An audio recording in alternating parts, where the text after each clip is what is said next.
wis penak-penak kudu Islam KTP wis pokoknya sadar kita wis masuk Islam tapi yo ora tau ngakoni syarat piye sholat gak tau sholat misal poso ya tau misalnya niku termasuk nopo wong sing buta. Bukan hanya syariat mawon, ora weruh ya ora ngerti sing jenenge syariat. Terus ora weruh ya ora ngerti sing jenenge thariqah. Ora weruh ya ora ngerti sing jenenge haqiqah. Ora weruh ya ora ngerti sing jenenge makrifat. Kuwi sing jenenge wong buta sumum bu mumpung bahum lah ya. Ku pertama sing nggoni neraka. Sekarang sudah masuk satu ya. Satu teman. Terus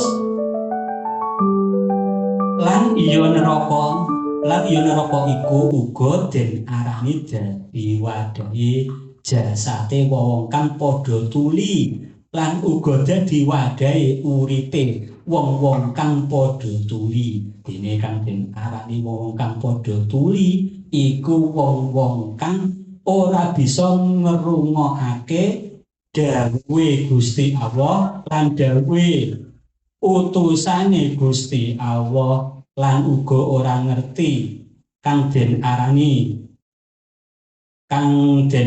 dadi wadahi jasate wong kang padha kafir.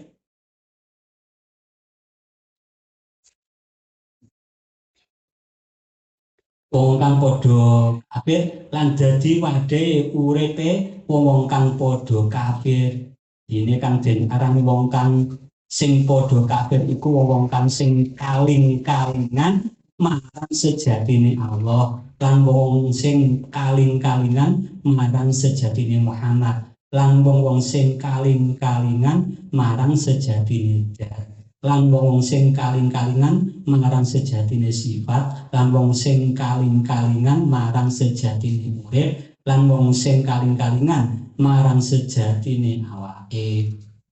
Jadi sing kedua sing nggoni neraka kuwi wong sing tuli. Pertamanan wong sing buta batin nih.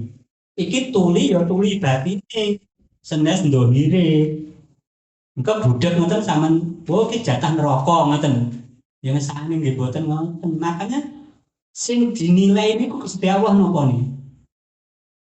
Batine napa ndonire?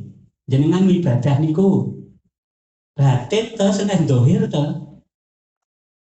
Makanya kita nggak usah jauh-jauh.